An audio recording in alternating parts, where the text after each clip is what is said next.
Lesson 31-2 is going to be talking about regular polygons and exterior angles. So what we're going to be doing today is determining a formula, okay, for the measure of each interior angle of a regular polygon. And then we're going to be talking about exterior angles and how to find the measure of those. So we are starting in our Springboard book, page 453. Okay, so a regular polygon is both an equilateral and equiangular polygon. So that means each interior angle of the regular polygon has the same angle measure. So all sides are congruent, all angles are congruent is basically what that's saying. So we're going to start by kind of making this little chart here. So they have different polygons. We're going to fill in the number of sides, what's the measure of all the interior angles, and then what's the measure of each interior angle. Okay, so I might start you off here with a couple and then have you guys finish it. But we know a triangle, okay, has 3 sides, and its sum is 180 degrees in there. Okay, now again, if this is a regular polygon, that means all angles are going to be congruent.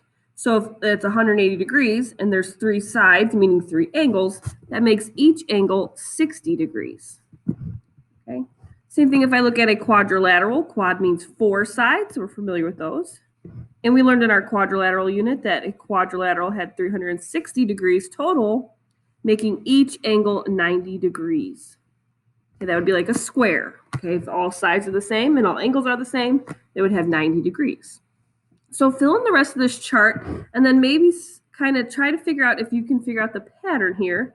So if we have any size polygon, an n-gon, they're calling it, so a polygon of n sides, how would we calculate the total amount of degrees? Well, that we should remember from our video from yesterday, or I guess our notes from today, where we talked about it's 180n minus 360. So then use that to help you figure out how can we figure out the measure of each angle then. Okay, so I'm going to have you guys fill in the rest of this chart and fill in as many points as you kind of need to help you figure out the pattern. So the goal in this is kind of just to figure out this expression here. So how do you find the measure of each angle in an nth side polygon? Okay, so I'm just going to kind of reveal this part here from the book. Okay, so we should have gotten all of these. Let me move this over a little bit. Okay, what we wanted. So we already know to find the total number, we would use that formula from our notes from earlier. So then if you kind of are just following along with this pattern here, in order to find the measure of each angle, we would take the total, which is 180, n minus 360 over the number of sides you have. That's how I got the triangle was 60 degrees each. The quadrilateral was 90 degrees each. You just take your total measurement and divide it by n. Okay, so that's one way to write the formula. Another way your book writes it is 180 times n minus 2. So then this formula would be 180 times n minus 2 all over n. But it's the same exact thing. Okay, this one is just distributing that 180 through. All right. So that actually is going to make us jump to question 4 on the next page, where we're just going to fill in that equation. So the function e that represents the measure of each interior angle as a function, okay, so there's that equation that we just kind of derived on the front side. But again, if you want to write it as 180n minus 360 all over n, it's the same thing. Okay. Now let's kind of talk really quick. As n is getting bigger, so that means as we get more sides to our polygons. Okay, so the bigger our polygon, the more sides it has. What are you noticing about the measure of the interior angles? That's what that question 5 is asking. It says, as n becomes greater, what appears to be happening to the measure of each angle? And what causes this behavior? So if you look at this, so again, the bigger number of sides we have, what are you noticing about the measure of each interior angle? Okay, well, hopefully you notice that each interior angle was getting larger as well. Okay, and the reason this is happening is because those angle measures are approaching 180 degrees. Okay, but it cannot actually become 180 degrees. So it might get even closer and closer and closer, even up to like 179. But it can never be 180 degrees completely because that would be a straight line, okay, which would not be a polygon. Okay, so say we had something like this. Okay, polygon like this. If we had 180 degrees here, then that would be a straight line. And that way our polygon would never actually connect. So we wouldn't have a polygon anymore. Okay, so the bigger shapes we get with the more sides, the more those angles are going to be approaching a straight angle, but they won't actually ever become one. So that's just kind of a key point there. Okay. So I'm going to actually jump to the check your understanding and have you guys try a problem before we move on to the next topic. Okay, so let's do question 14 right now. 14 says, what's the sum of the interior angles in a regular 24gon? So if a polygon has 24 sides, what's the total, okay, amount of interior angles? And then once you find that, use that number to find what each interior angle is. So a two-part question here. So what's the sum of our angles in a 24gon? And then what does that make each angle then? Okay, your total you should have got was 3,960. So if you divide that by 24, you should get that each angle is 165 degrees. Okay. So that's just using that formula. Okay, that 180 times n minus 2 over n. So applying what we did in class today, but now just dividing it by each angle to get the measure of each individual piece of that polygon. Okay, the next thing we're going to talk about is the exterior angle of a polygon. So the exterior angle of a polygon is the angle formed between one side of the polygon and an extension of the adjacent side. Okay, so what that means is we have our polygon here, and their picture there is showing you where that exterior angle is. So it's an angle that's outside the polygon, and that adjacent side, remember adjacent just means next to, so it's that next to side of the polygon. If we extended one of the sides of the polygon, it creates an exterior angle. So we're going to actually skip ahead because we're not going to do this software problem that they're talking about. We're going to skip to question 11 here, which says make a conjecture about the sum of the exterior angles of a polygon with n sides. So actually, I'm going to pull up a little GeoGebra activity for us where we can actually investigate this. Okay. So on the screen, we can see a regular polygon that can change the number of sides by using the slide bar. So I will do that. The exterior angle is measured. So we can see here, and I can't really write on this screen. Maybe I can. Okay. Ooh, no, can't do it. Okay, so we can see the exterior angle here, angle B. Okay, and I can move this around, make it bigger or smaller, but they're showing you that is 60 degrees.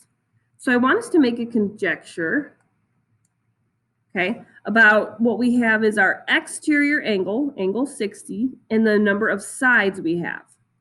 Okay, now it says you can change n and move the points A and B, but what they're going to tell you is all of your exterior angles are going to be the same. So angle B, angle A, those exterior angles, they're each 60.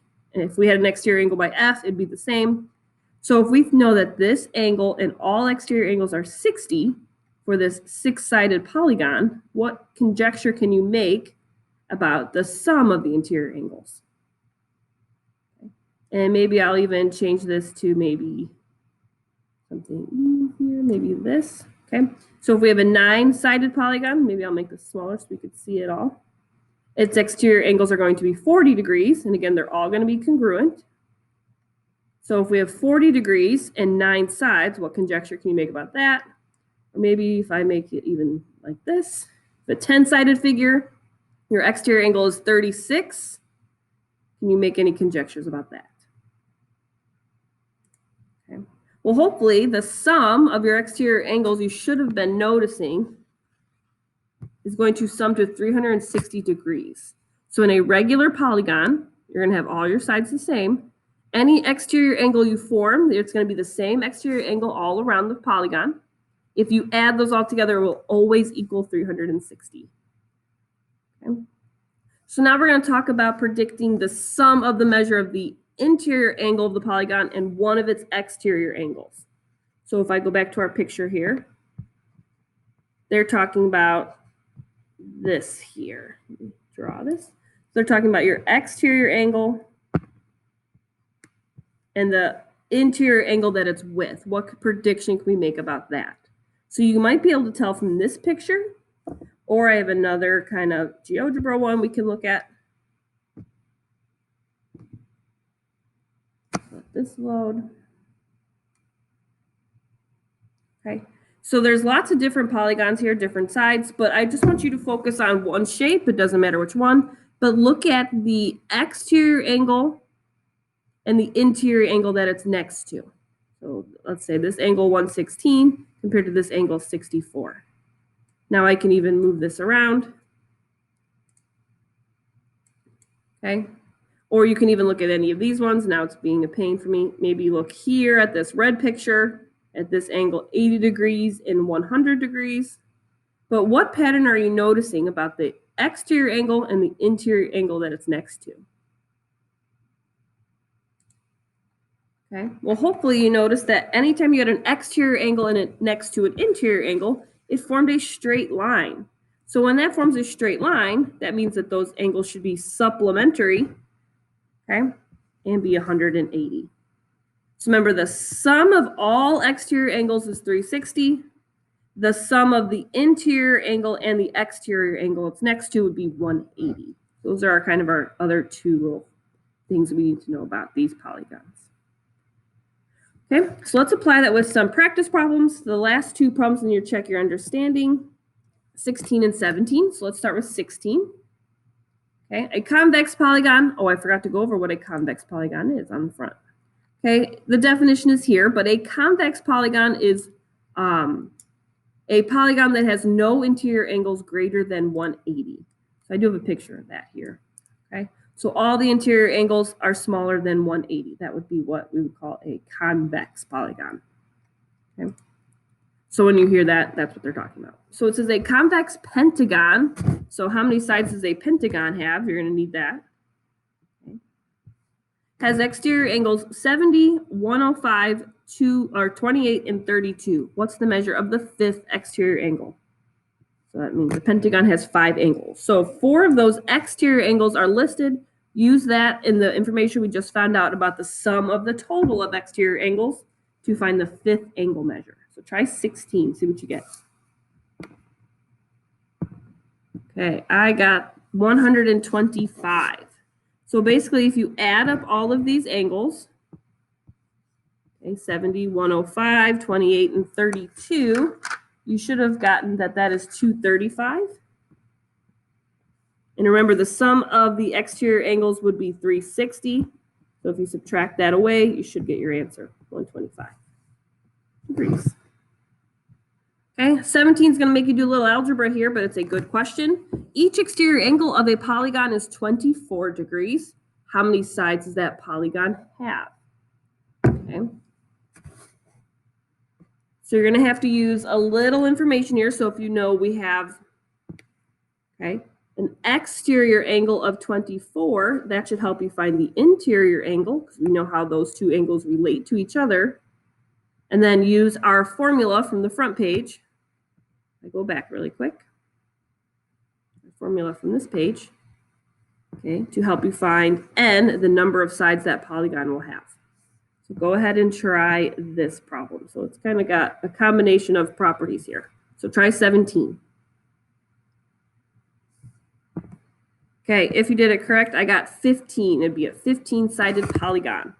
Okay, so remember, if our exterior angle is 24, that means the interior angle would have to be 180 minus that number, which would be 156 degrees.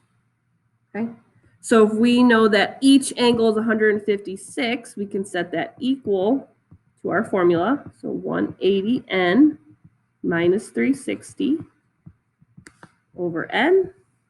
And to solve for n, we'll just do our little algebra here. I'm going to multiply both sides by n to cancel this fraction. That means 156n is equal to 180n minus 360. Getting my n's on one side.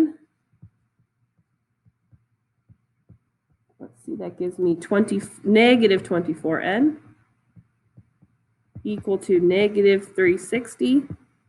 If you divide that out, you should get the answer, which was 15. So that's how we're going to be using exterior angles. So just remember those properties. The exterior angle and the interior angle are supplementary. The sum of all exterior angles is 360. I was looking at the wrong number. And then anytime you need to find this measure of each interior angle, you take the total and divide it by how many sides you have.